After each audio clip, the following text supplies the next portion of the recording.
Well, hey Cam, I am so glad that we are all together once again.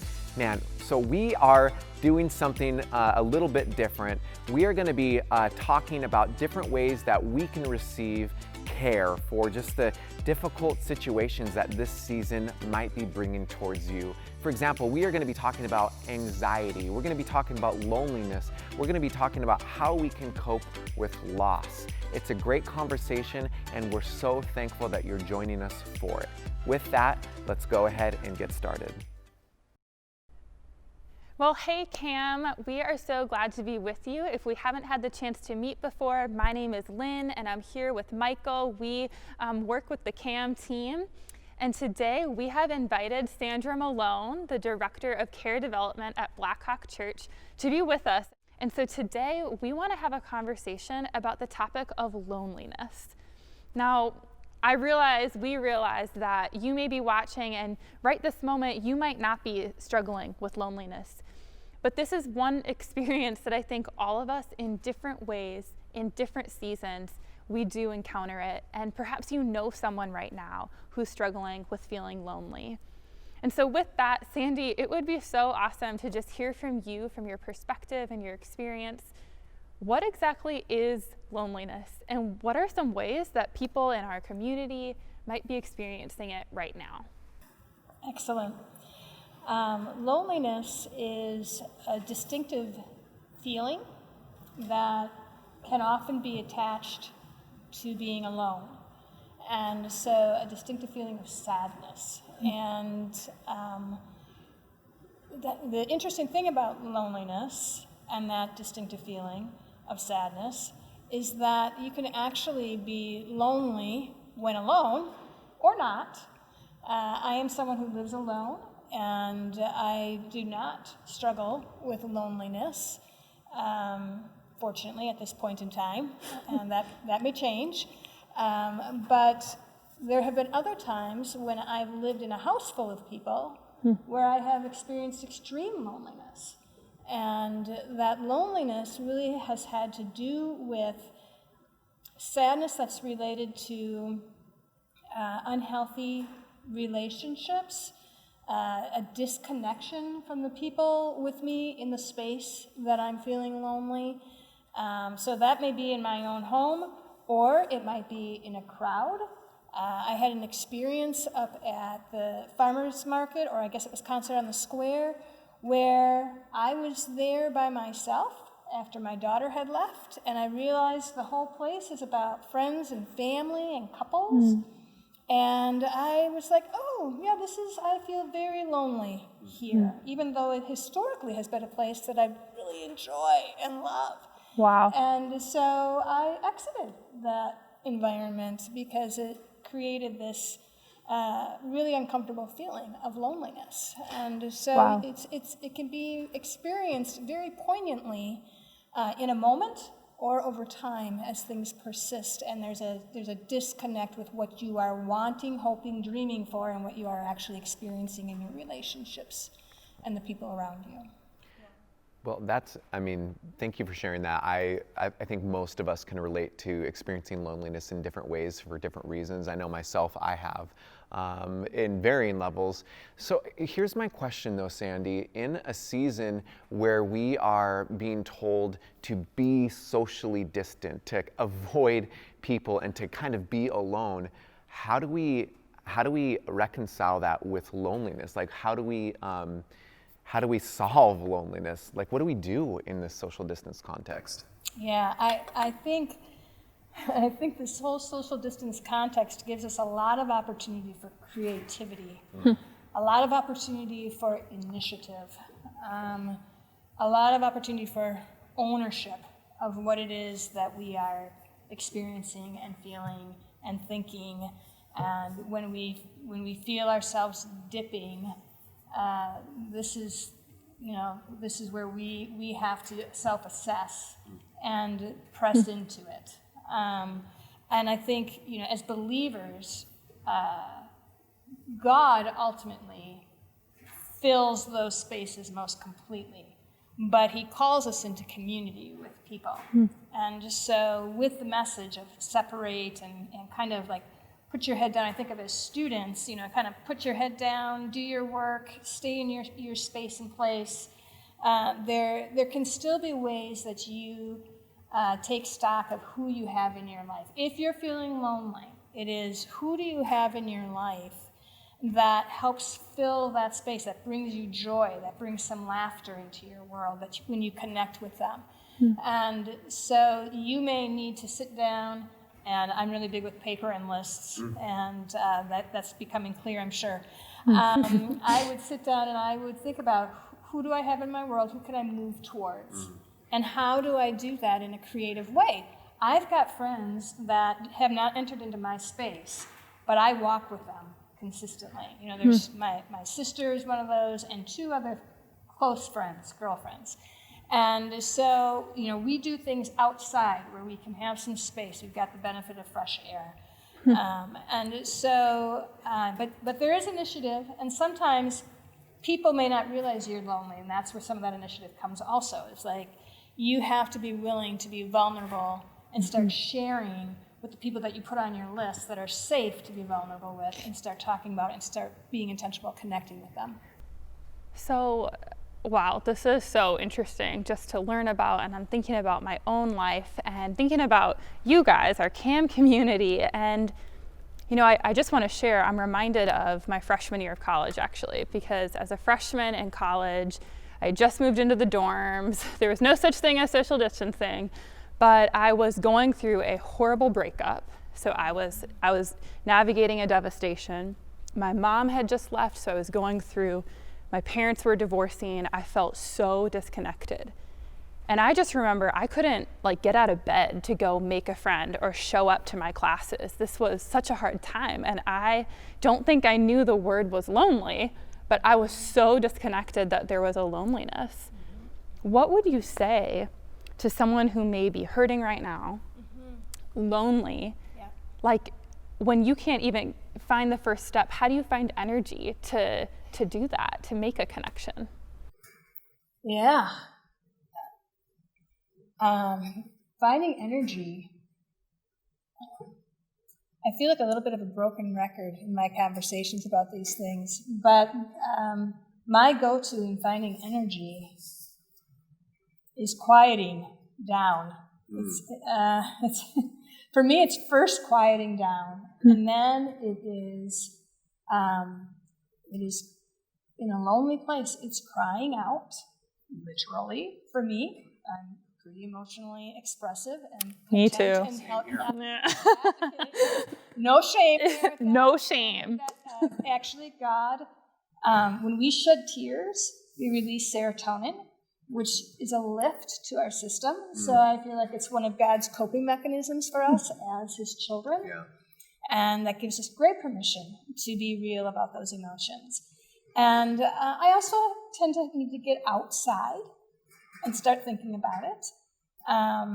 And so I think there is this, you want to feel, you want to move past it. You want to cry out and ask God, what does He have for me? And He meets us there. I think of Psalm 139 when He talks about meeting us in those depths and putting His hand upon us and encouraging us. And that's what I'm looking for when I am most lonely. I am looking for God to put His hand upon me and encourage me and comfort me, and then breathe into me, and in such a way that I have some clear thinking about how I need to move towards it and press into it. So baby steps. Baby steps, absolutely, that's right.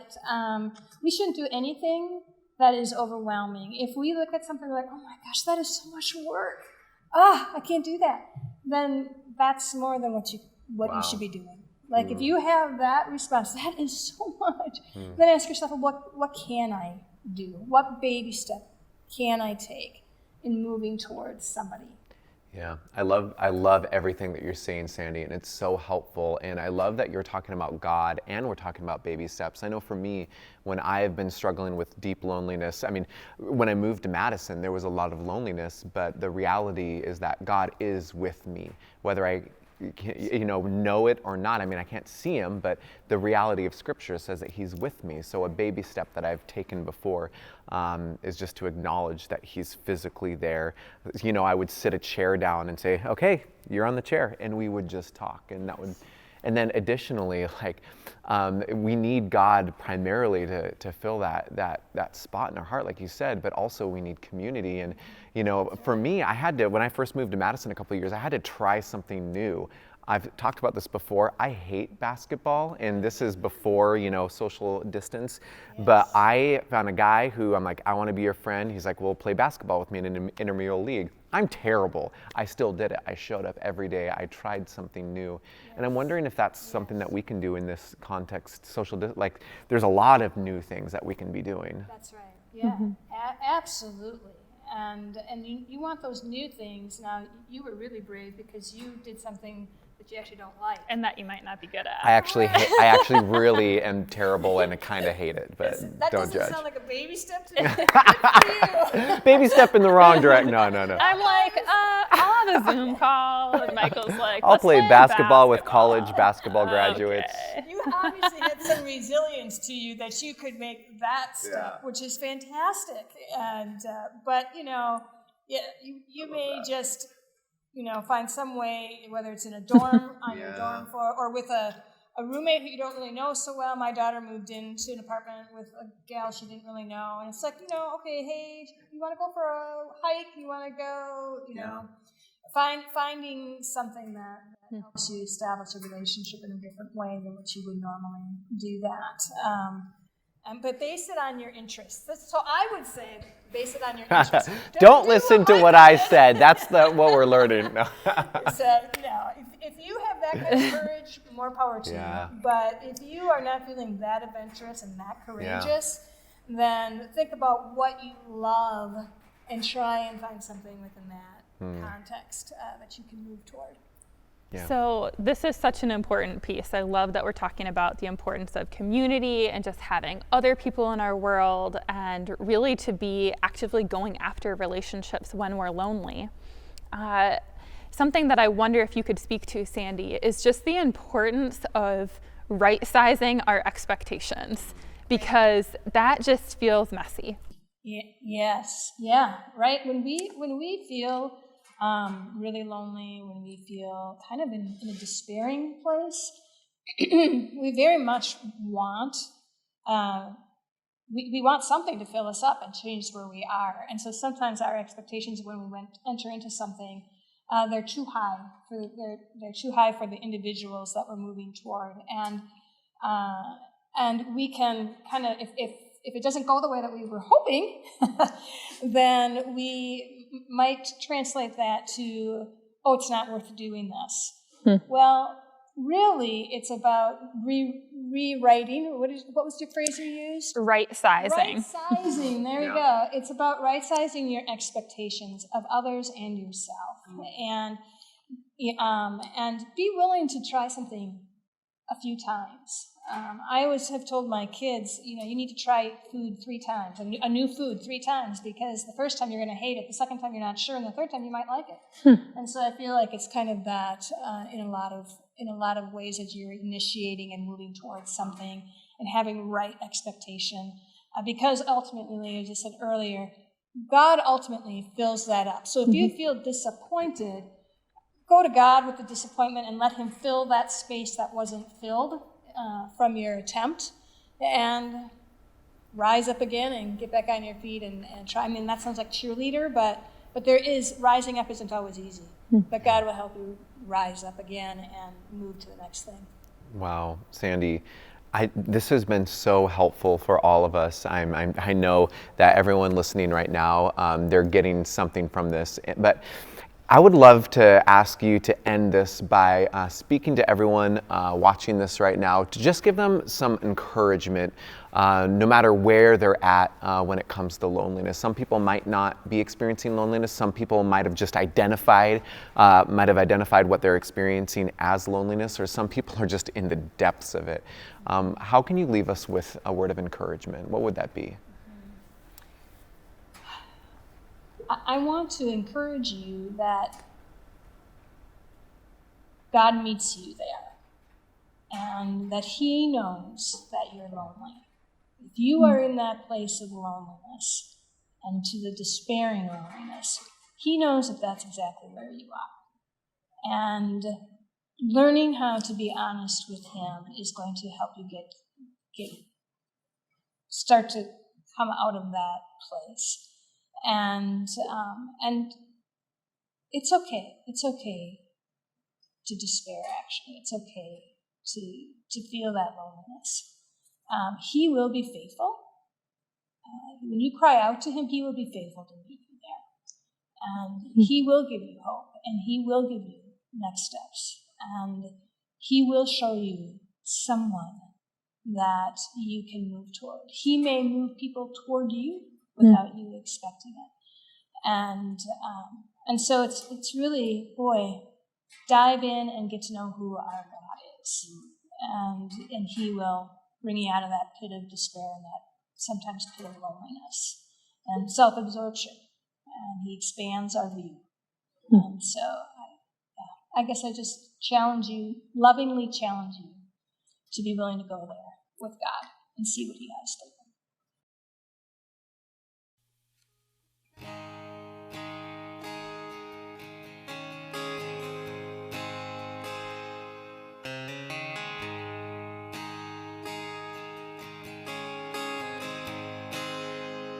I love you, Lord. Oh, your mercy never fails me. All my days I've been held in your hands. From the moment that I wake up until I lay my head, I will sing of the goodness of God. All my life you have been faithful. And all my life you have been so, so good. With every breath that I am able, I will sing of the goodness of God. I love your voice. You have led me through the fire in darkest night. You are close like no other. I have known you as a father.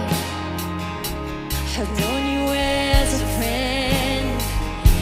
I have lived in the goodness of God. All my life you have been faithful.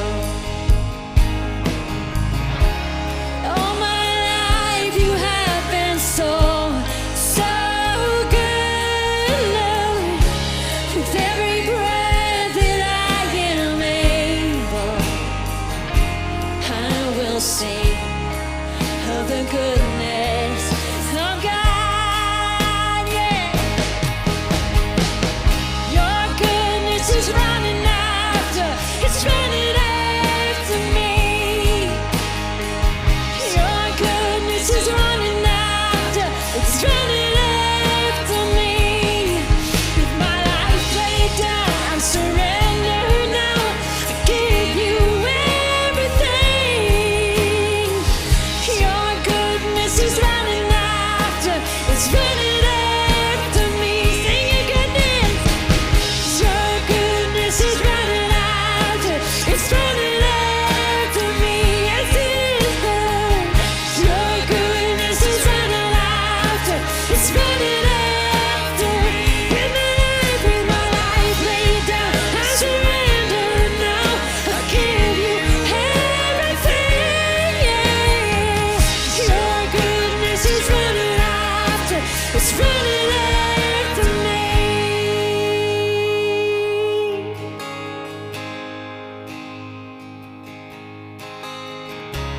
And all my life you have been faithful.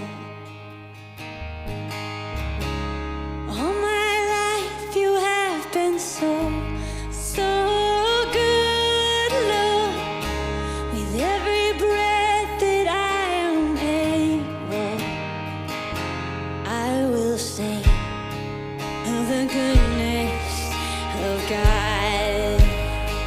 Oh, I'm gonna sing, gonna lift my voice and say, all my life you have been faithful. Yes, you have laid, and all my life you have been so, so good. With every breath that I am able, I will sing of the goodness of God. Yes, I will sing of the goodness of God.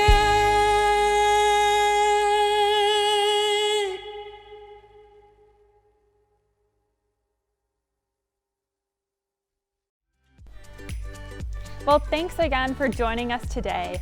I wanted to take a moment to just say that if anything has come up in you from the conversation today and you're thinking, wow, I would really like to talk with someone one-on-one, we are here for you. And so if that's you and you would like to connect with us, please email cam@blackhawkchurch.org and we will reach out to you. Thanks again for joining us, and we'll see you next time.